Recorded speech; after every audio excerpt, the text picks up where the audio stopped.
What is shaking, everybody? Hope everybody's having a fantastic Monday afternoon.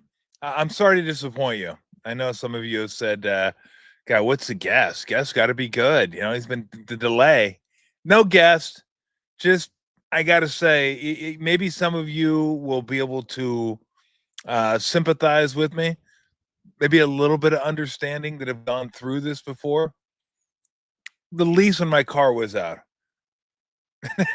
And I had to go through that, trying to figure out what I was going to do. Could you trade a leased car in to a different dealership and have them take it from you? Would it be better to go to the dealership where my car was from, hand in the car?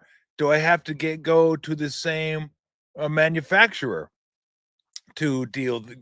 So, yeah, there was a lot going on. No, we didn't get a new pilot. And I will say this: I love the pilot.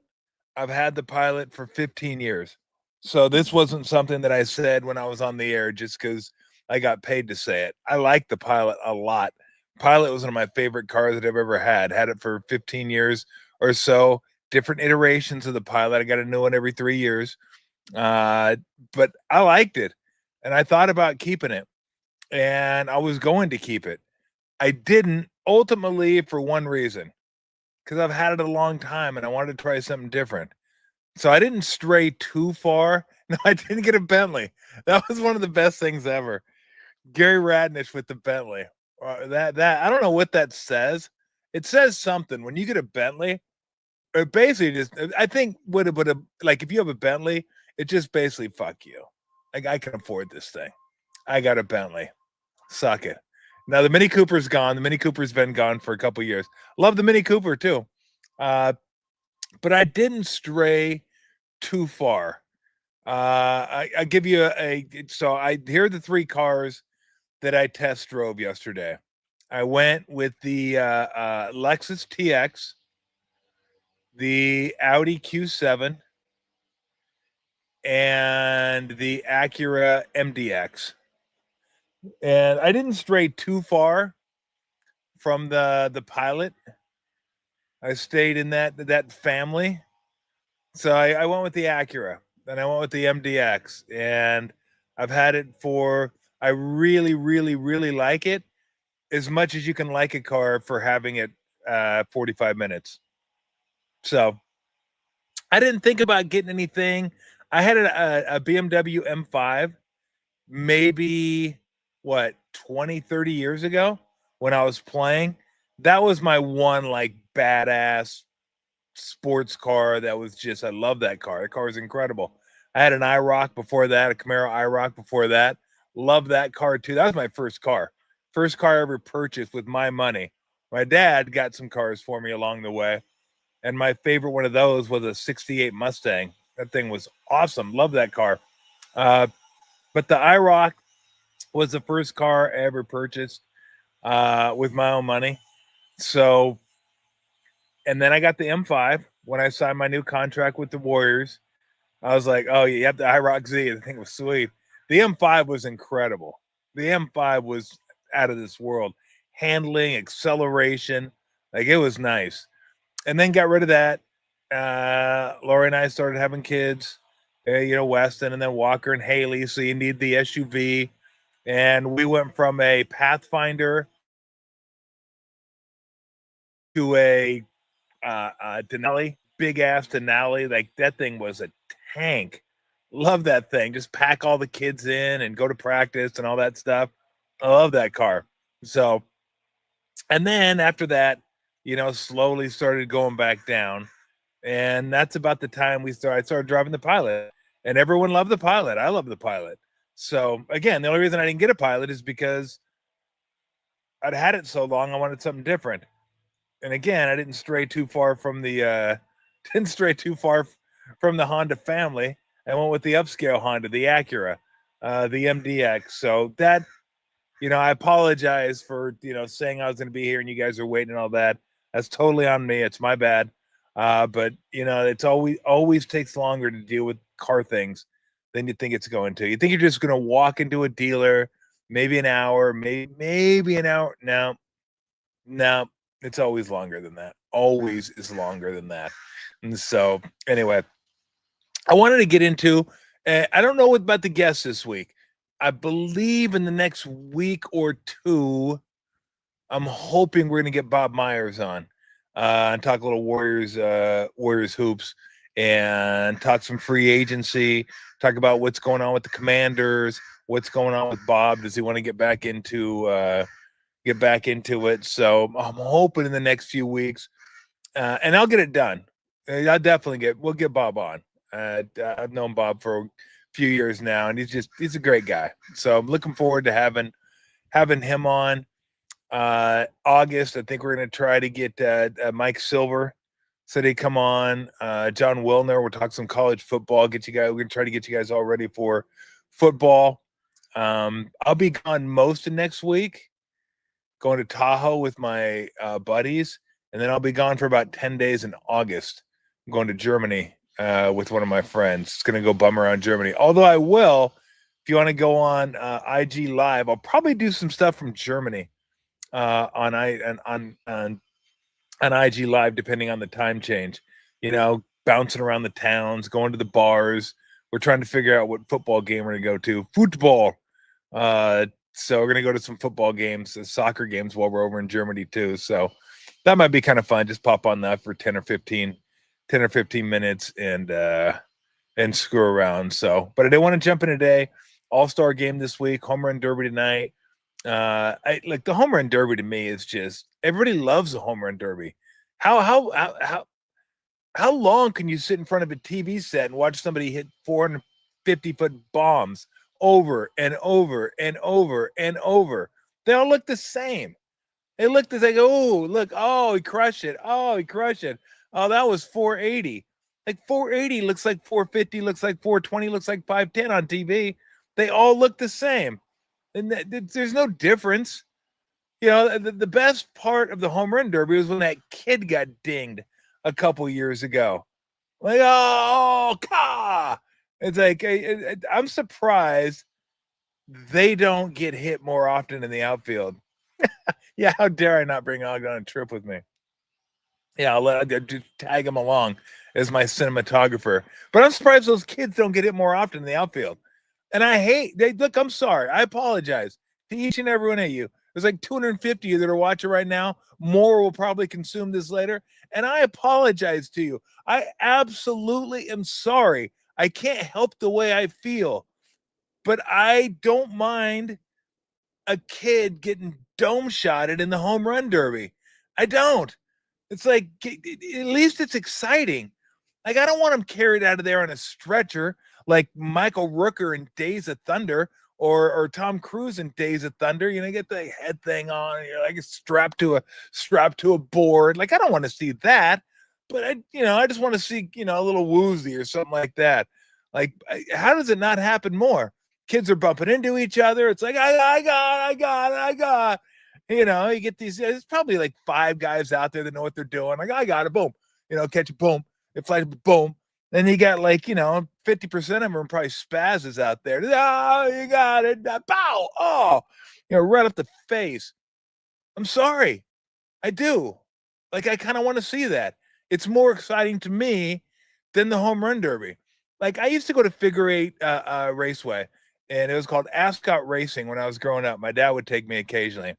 And it was like, I don't know how many laps it was, but it was Figure 8, and in the center, there's a chance the car could get hit. I always thought, who didn't want to see that? Who did the most exciting part of the race when one car was coming this way and one's coming this way, and you're like, oh shit, they're gonna hit. Oh, they're gonna. Oh, they just missed. Okay. Oh, here's another chance. Oh, they just missed. Here's another chance. Smash. Oh, yeah, it's incredible. Like, I'm sorry.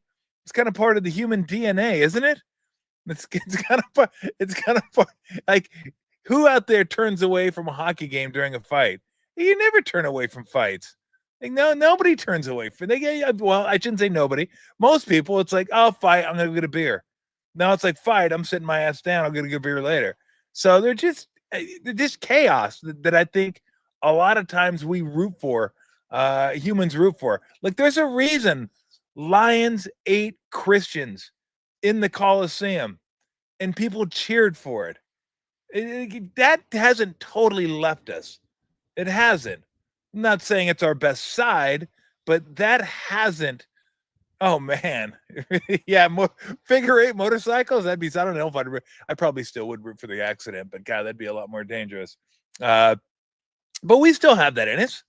I mean, people are lions. I mean, we're not sitting there rooting for lions to get, eating Christians. And by the way, I'd definitely be rooting for the Lions. Definitely. Absolutely rooting for the Lions. Like, I don't want to see lions out there. Although, think about this. What about home run derby if you let one lion loose out there and the ball, you're trying to concentrate on the ball, and you're like, oh, I got it. There's fucking lions over there in left field. Like, oh, shit, here it comes. Oh, lion takes him out. Like, how about that? Is like a major league. Now, that, my friends, you tell me out there, you wouldn't watch that.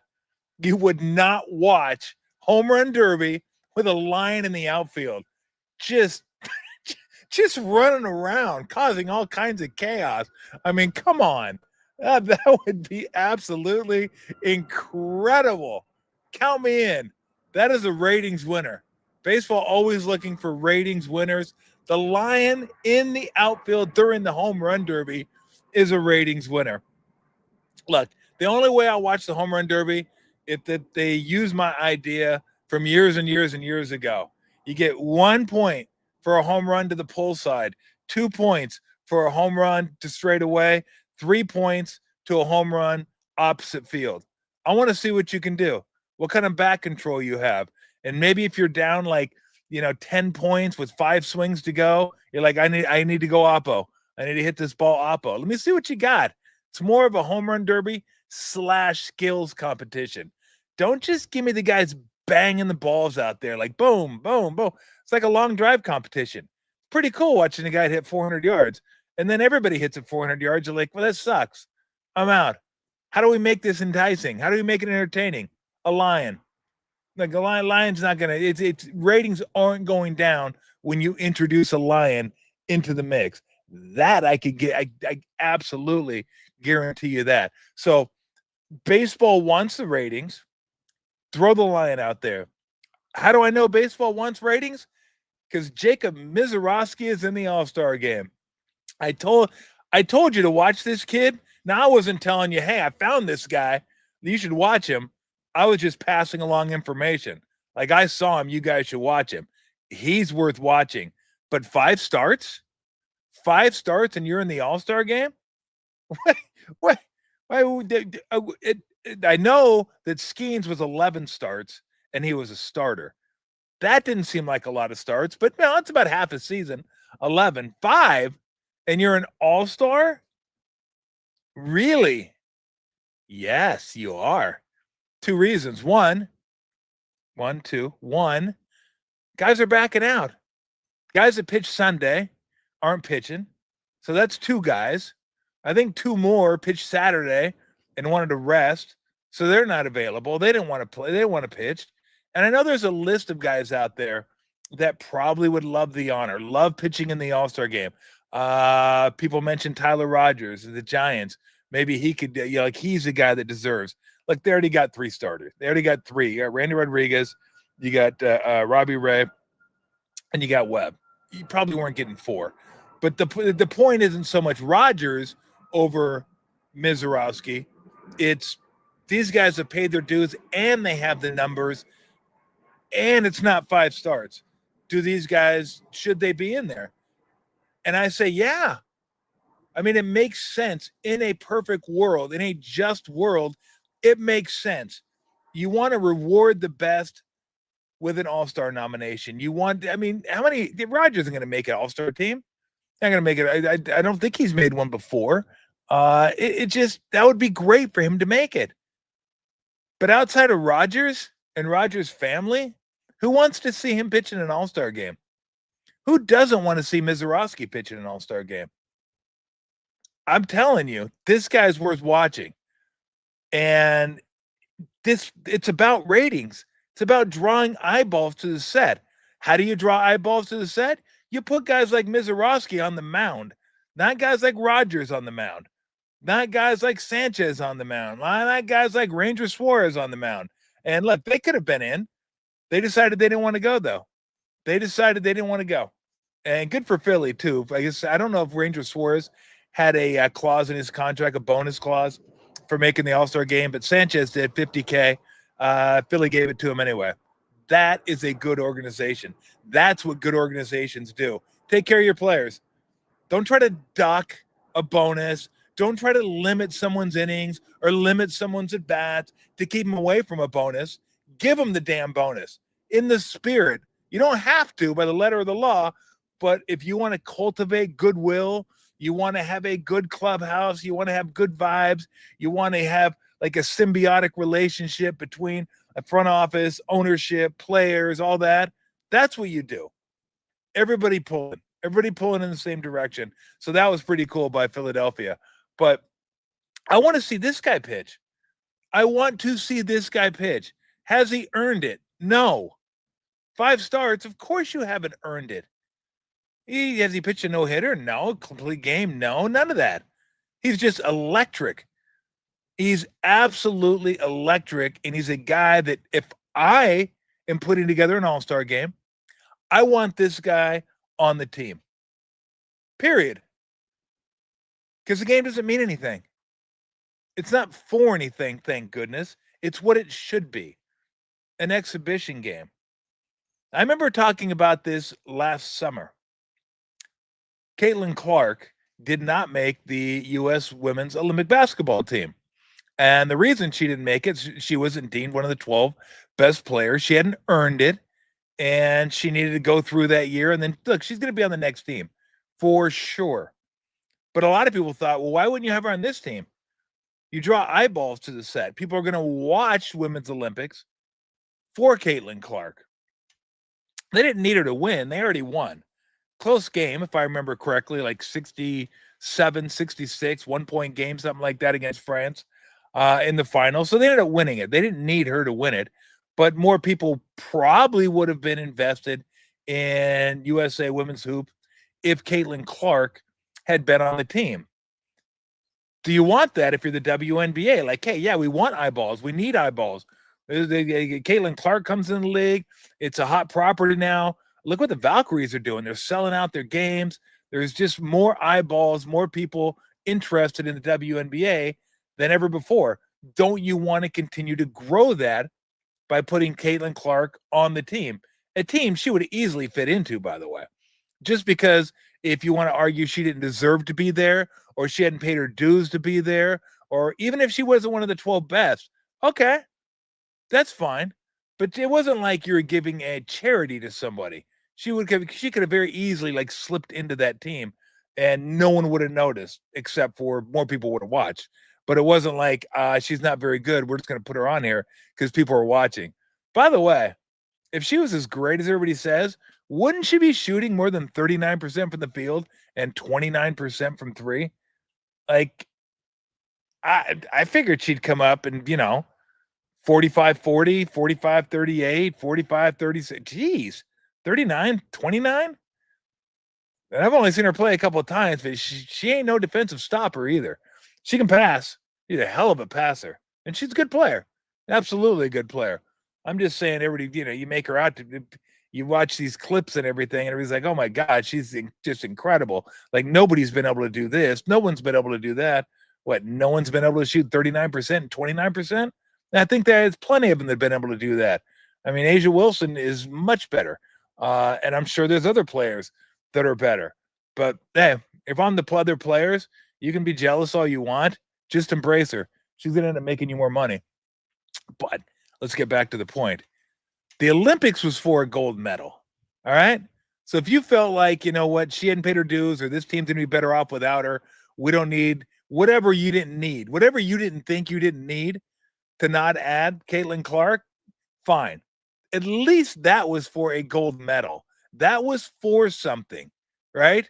Every athlete will tell you, putting that USA across your chest, and I'm talking about playing for the USA team. I can put the USA across my chest. I got a USA t-shirt that I wore for 4th of July. Sweet t-shirt, love it. it didn't mean that much. It doesn't mean like, oh, okay, cool. Yeah, I'm playing for, no, I'm not doing anything except going out and drinking beer. But you go represent your country, that's a huge deal. That's a big deal.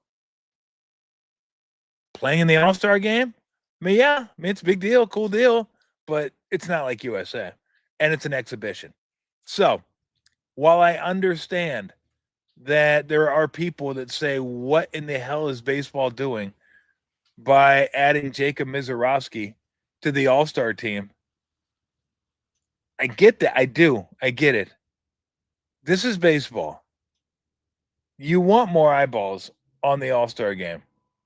They're going to have the automated strike balls, so that'll be kind of interesting to see how that all works itself out during the All-Star game.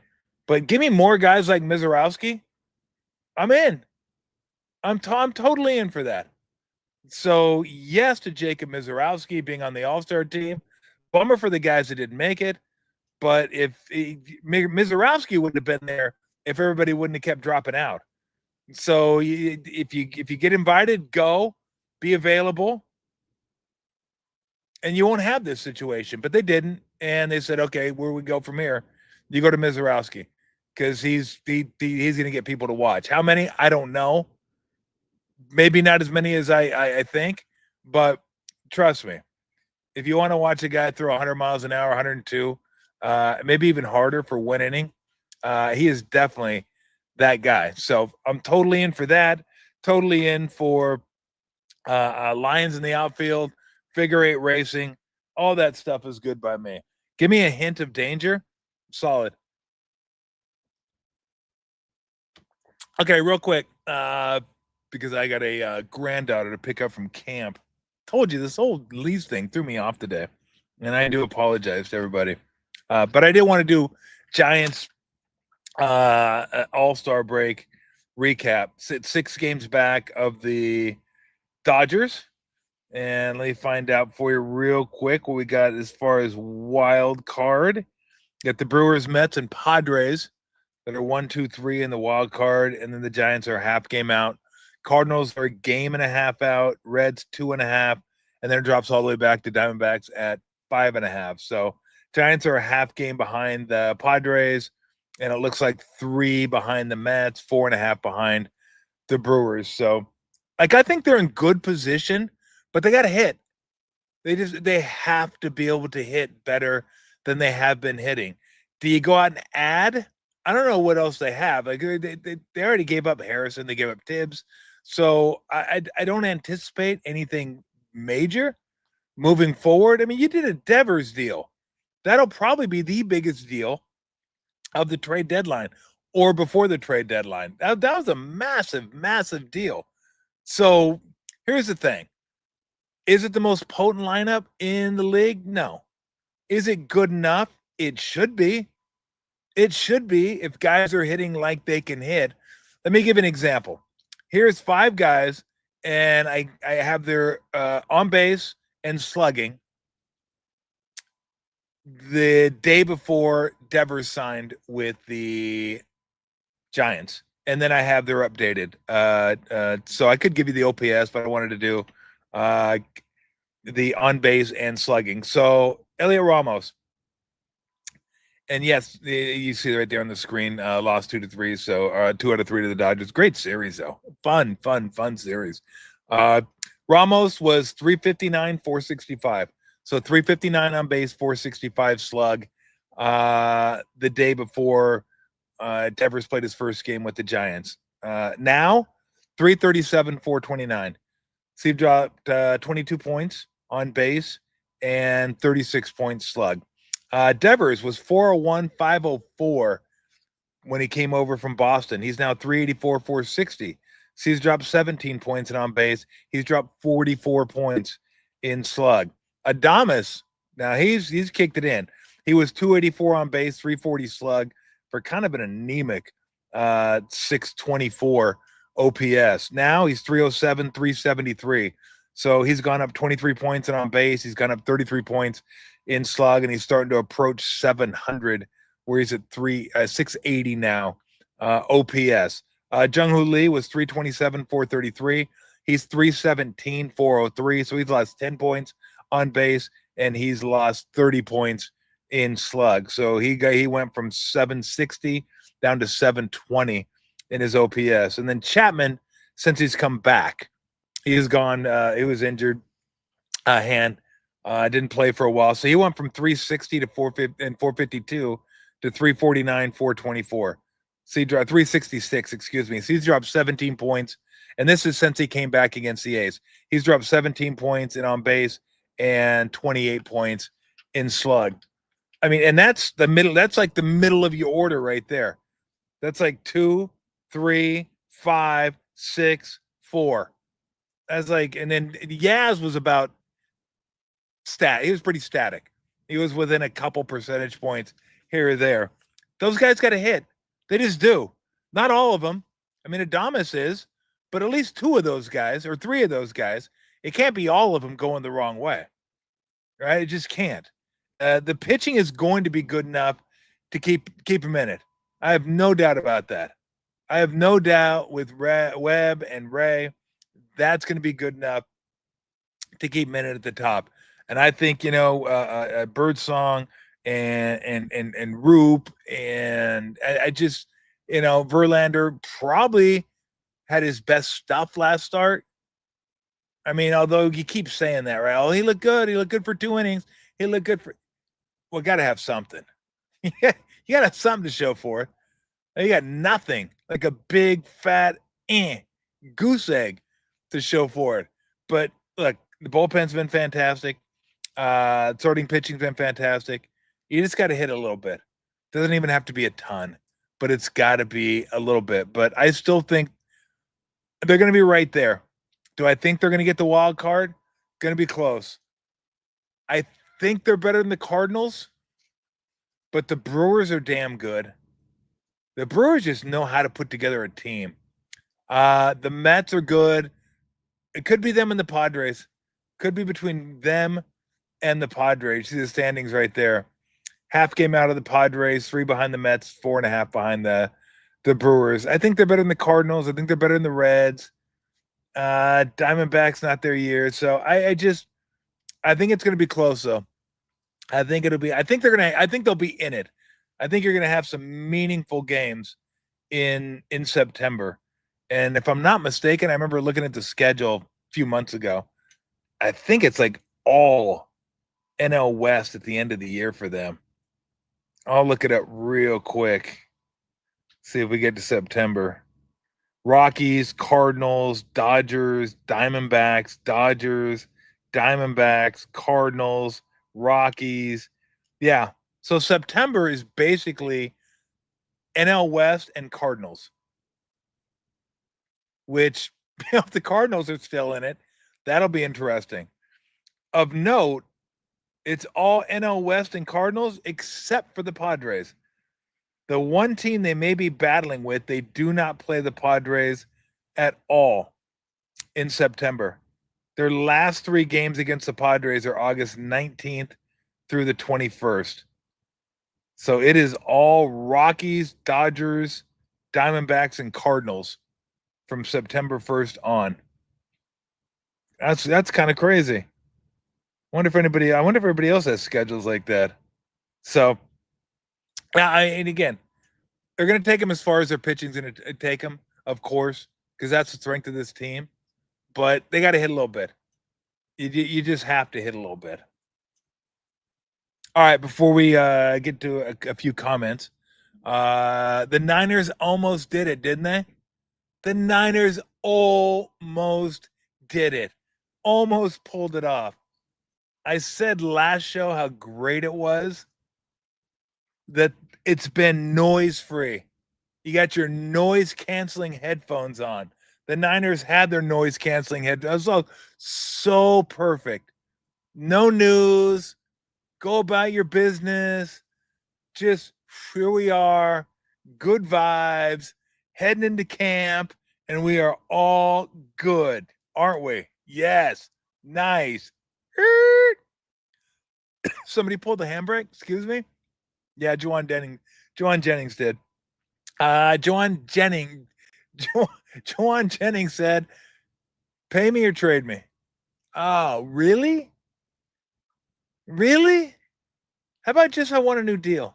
How about going to John Lynch and saying, "Hey, like I deserve it. I deserve a new deal. I'd like to get a new deal. If not, I would like to. I'd like you guys to consider moving me. Why can't that be done in private? Unless it was. Guys, come to find out, it was done in private. And the Niners said, "Now we're good." So they said, "Well, screw it. We'll just go ahead and we'll go the X route, the Twitter route, the social media route, and see how that works out for you." Like he deserves more than 7.5. He does, but I just hate it. I hate that there's noise. It just sucks. You were so close, Niners, and I'd love to know how this played out. Did he go to them and they said, "Nah, we'll pass"? He said, "Okay, we're going social media, put some pressure on you," or did they just go straight to social media? I'm guessing they asked and they said no, and they said, "Okay, well, let's try this route, see if this works." I look, I'm not signing him to. He's not getting anywhere near what a top flight wide receiver gets. He knows that. The question is, what's he worth? He's getting 7.5 now. I don't know. What he wants is some guaranteed money. Give me another year and some guaranteed money. Like make the guaranteed money maybe 15, $20 million, maybe $20 million for the next couple of years. 25, something like that. I don't know. I mean, it sounds about right, right? I mean, this is a guy that was way better than anybody thought he was going to be last year. But I would also remind Juan Jennings this: you're the best team, or you're the best receiver on a team that finished last in its division. So, as much as you helped and as many good things as you did, and while all the losses most certainly and then aren't on your doorstep, I mean, everyone takes credit for those, you were still a really good receiver on a really bad team. I see those guys are a dime a dozen in the NBA. Good players that put up really good numbers on a bad team, which leads me to believe they're not quite as good as you think they are. The numbers aren't quite as good as you think they are. That being said, 7.5 seems a little light. He's not a third receiver anymore. He'll be a top two guy until IU gets back. And then at that point, he still might be a top two guy, depending on the maturation of Ricky Pearsall. And, we'll see what he's all about next year. I'm sure they have high hopes for him. He came on at the end of last year, looked pretty good. So hopefully, he will continue to progress and he'll be their guy against man to man. That was the hope drafting him out Florida, was that he's a guy that could beat man to man, quick, shifty, and hopefully continue to do so. And he'll be a guy that you look at along with IU, who can also beat man to man, that you put Jennings in there. Now you have a really nice three-man wide receiver combination. And depending on Cowings or the kid out of Ole Miss, see how they do. And then Kittle, be a nice, could be a nice receiving core. Could be a really nice receiving core. So this one doesn't seem like it's would be too big a deal to take care of unless Jennings is just out of line and he wants to get paid like a number one guy because he was a number one guy last year. Then it's like, bro, ain't happening. Get real. And he probably thinks, hey, I got leverage. This may be the only time I have leverage. I mean, and be careful how you play that one. You might not have as much leverage as you think you have because no one out there is going to value you as a number one receiver if they have anything close to a number one receiver. Like the only reason you were a number one receiver last year was because Ayuk was out. And again, I don't want to diminish what Jennings did. I thought he was really good last year, and I love him on the team. I love his physicality. I mean, I love watching him block Cardinals in the end zone and just bury dudes. I mean, so I hope I'm assuming he's going to be on the team next year. And again, I think he deserves a raise. How much of a raise? Don't know how much of a raise he's gonna want. But it did. The first thing that jumped at me was so close, so close, so close to a drama-free off season. I mean, almost didn't have a pay me or trade me summer. How many pay me or trade me summers have the Niners had? They had Ayuk. They had Debo. Now they got Jennings. Huh. They all play the same position, don't they? They do. I don't think it ever got to that point. Or maybe it did with Bosa, but I don't think it did. Because I think Bosa knew there's no way they're trading me. I'm gonna get what I want. And he did. He crushed him. He got exactly what he wanted. But there may have been a trade me element to that. I don't think Kittle ever got to that point. Don't think Warner ever got to that point. But look, it's not a new tactic. Everybody uses that tactic. Pay me or trade me. What if the team just says, fuck off? You can play into your contract or sit out. We'll just hold your rights. You can just sit there and watch the clock tick. 28, 29, 30, 31, 32. Oh, nobody wants you now. Sorry. Problem is that's cutting off your nose to spite your face. It's like, how does that help us? Like, I feel like, I'm getting back at him. Well, great. How does that help you as a football team? It doesn't. And so, but I like him. I want him to keep him. I like the physical nature he brings to the team. They're going to miss that with Debo a little bit. I think Jennings replaces that somewhat. He's a monster blocker. He loves doing it. He loves being physical. Does he have limitations? Of course he does. Yeah, I mean, he's not a number one guy, but he did have some games last year that were pretty dynamic. So I would expect it to get done hopefully sooner rather than later. But this isn't Ayuk. This isn't Bosa. This isn't Williams. It's not Warner, Kittle, whoever. Debo. He's not that caliber. So, you'd like it to be quiet. You'd like it to get resolved as quickly as possible. But it's not. This one doesn't faze me like that. Like, the noise is minimal. Maybe at volume 3 or 4. The other guys were like 7, sometimes 8, maybe 9. But with him, it's kind of muted a little bit just because who he is. But you still don't want any. You want 0. And they got some. And it's a shame. Because they were so close. And so, anyway. No news with Warriors. Kuminga still just kind of hanging out, doing nothing, just chilling. Last I checked, he had 0 offers. 0. I don't know if that's still the case, but that'll wake you up. That'll wake you up when you find out that everybody out there is like, You get back to you on that. We'll see what happens. So my best guess with Kuminga is they're going to sign him to a short-term deal and then find a way to trade him before the trade deadline. It just seems like, and that's just a guess. That's not inside info. But it seems like it's going to be too hard to trade him. They're not going to get the dollar for dollar equity that when you trade, you get back and you can use for a trade until the trade deadline. But the only thing that rubs against that is there are some people in the organization that would just, they're done. They want it to move on. They want it to go away. And he wants to go away. Like, he wants to go away. There are a few in the organization that are like, okay, we're good. Let's just clean slate this thing. He wants a clean slate. We want a clean slate. Let's just get it done. And so I don't know exactly. Again, this is an inside, but it seems like you could get a better deal for him, a better player coming back if you were to trade him at the trade deadline. It's all these stupid base years, and the NBA's it's just so dumb sometimes. Like, to make it easy. Why are you making it difficult for everybody?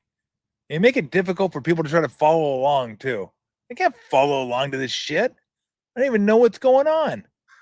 Like, oh, I can trade him or I can't trade him. You can, but it's 50 cents on the dollar. Why? We don't know. We just thought we'd do it that way because we want to make it harder to, I don't know. We just did it. We came up with it and you guys signed off on it for whatever reason. Why'd you guys sign off on it? You shouldn't have signed off on it. Well, no, I'm busy. I was running my restaurants. I got other stuff going on. You know, I got Deutsche Bank ballpark that needs new grass. And I don't know. Well, can we change it next time? And while they're at it, let's how about we stop protecting first round picks? Like if you trade a first rounder, you trade a first rounder. And how about enough of these fucking stupid pick swaps that we got to worry about too? How about we just go back to the old days? You trade a first round pick, it's a first round pick. If you don't trade the first round pick, you don't trade the first round pick. You trade a second round pick, it's a second round pick. Not, we'll give you a first round pick, top 7 protected, and then we'll swap it with you the following year. If the pick doesn't convey to that year, it goes to 2 seconds, but those are protected in the first 30 to 35 picks. So I don't know. Maybe you can get it in 2029, and that'll be a third rounder. We don't have third rounders. Oh, then the pick disappears. So I don't know. Like everything's got to be way harder than it needs to be. Like, how about we just trade a pick for a pick? How about I want that player? Give me 2 firsts. What kind of protection I get? Fucking none. You get no protection. Hire a bodyguard if you want protection. I'm not giving you protection for your stupid first round pick. Either you trade the pick or you don't trade the pick. It shouldn't be that difficult, but it is difficult. So I'm tired. I'm tired of trying to figure out who could be traded, when they can be traded, why they can't be traded. It just, no, I'm done. So anyway, all right. It's about time to go pick up Mila. But we get some comments. We're going to go basketball. And I still think, by the way, they're going to get Al Horford. I'm going with it. They are getting Al Horford. They haven't done it yet, but they're going to get him. Is JK number 1 or number 2 on any team? No. He's well. I mean, if you want to win, no. He could be a number 1 or number 2 on Charlotte. He could be a number 1 or 2 on Brooklyn. He could be a number 1 or number 2, maybe on Toronto. I think. I mean, maybe Phoenix. But like I'm talking about all the bad teams. All the bad teams. He to me, he's like a number 4 or 5 on a really good team. On a really good team. And I've gone into it so often that I just kind of start repeating like myself. Kuminga analysis engaged. He just, he doesn't think the game the way you need someone to think the game, who's going to be one of your best players.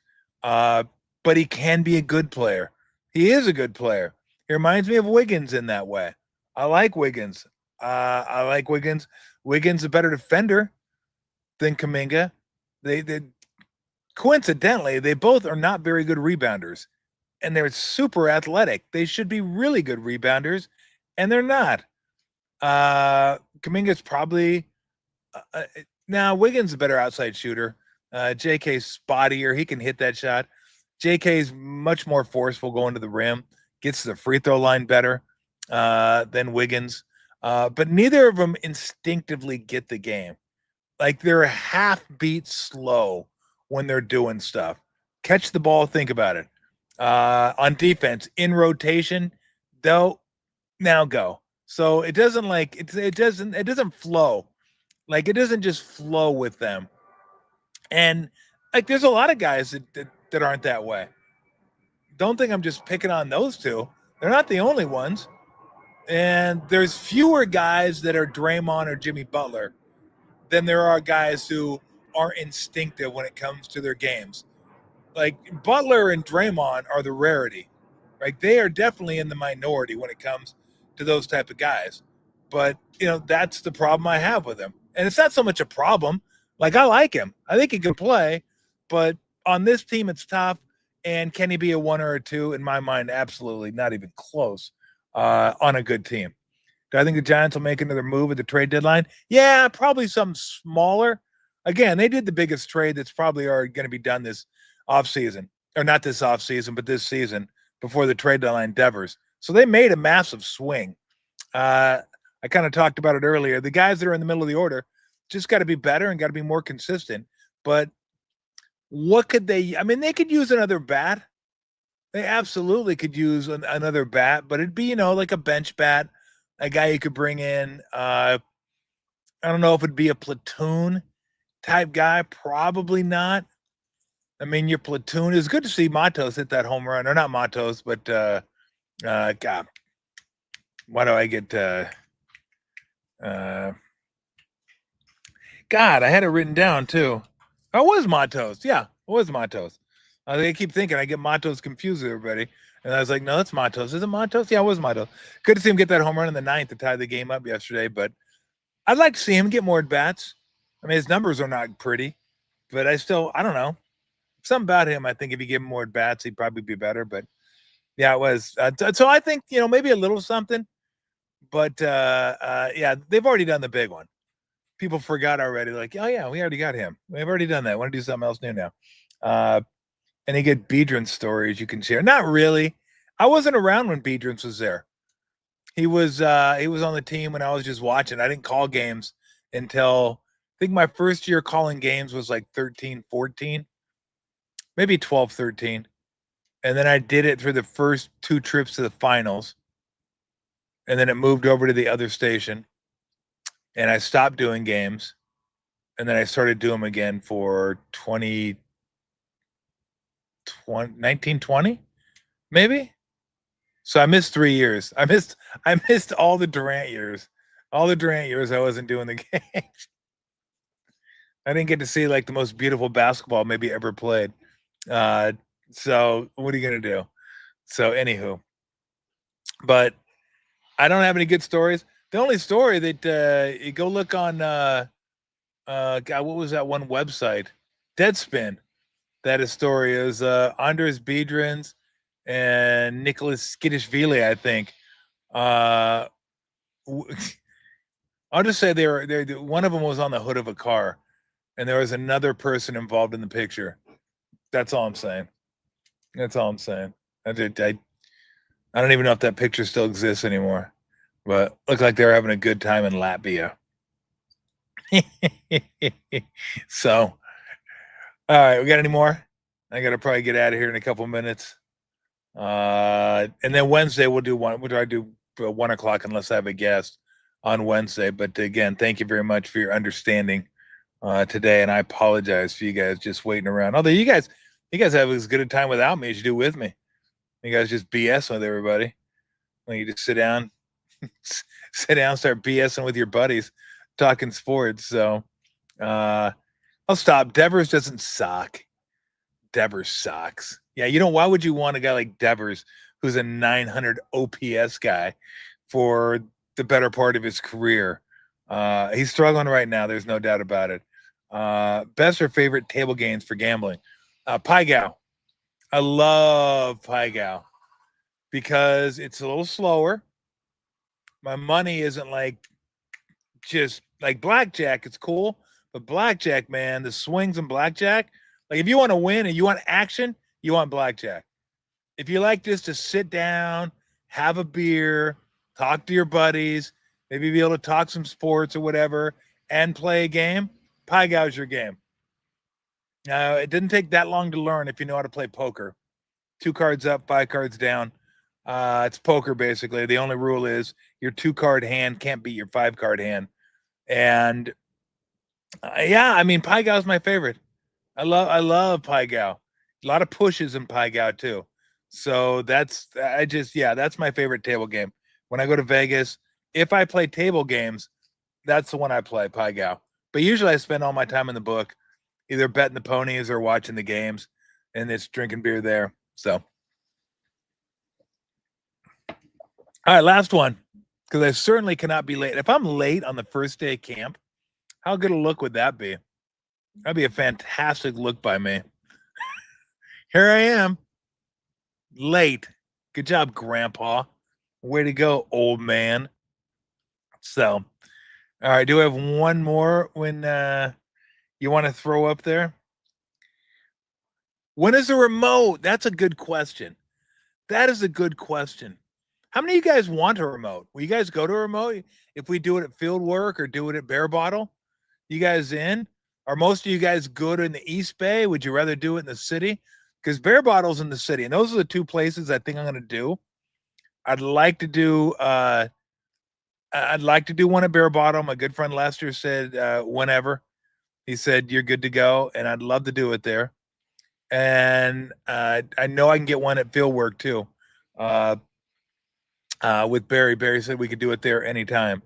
So let's do that. I'm gonna call them up and I will see maybe if we could do a remote early August between Tahoe and Germany.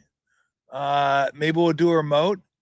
Maybe we'll do one. Hell, maybe we'll do one before football season starts too and get Silver out there. Silver City to come hang out in the backyard. And I do enjoy the backyard, the relaxed vibe of the backyard. But Silver in a bar would be pretty epic too. I don't think there's anything wrong with that. I think everybody would enjoy that. So, all right, we're going to try to get that done. I'm going to make some phone calls and try to get that done. But if you guys want to go, if we could get like 50 of you to show up, that'd be incredible.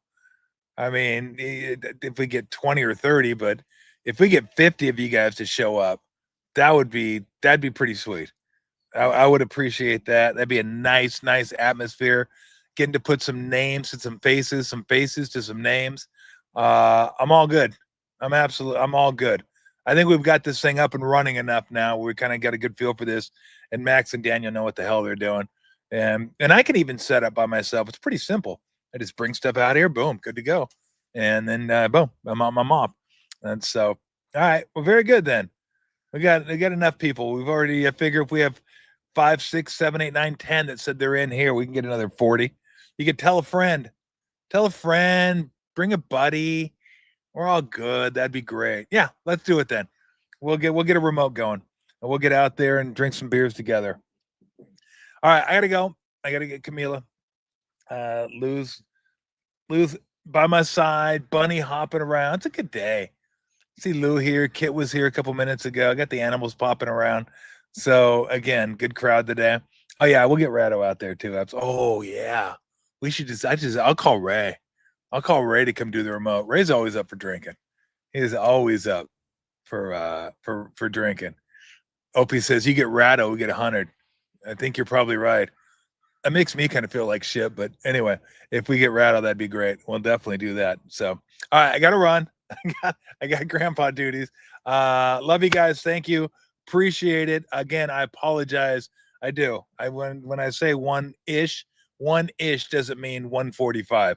One-ish is like 110 right in that little window there. So I know you guys are waiting. I do apologize for that. I will try to be better with my promptness on Wednesday. So we'll let you know what time on Wednesday and if we have a guest or not, but we'll kind of continue to keep this thing rolling along. Everybody have a great Monday. We'll talk to you on Wednesday. See ya.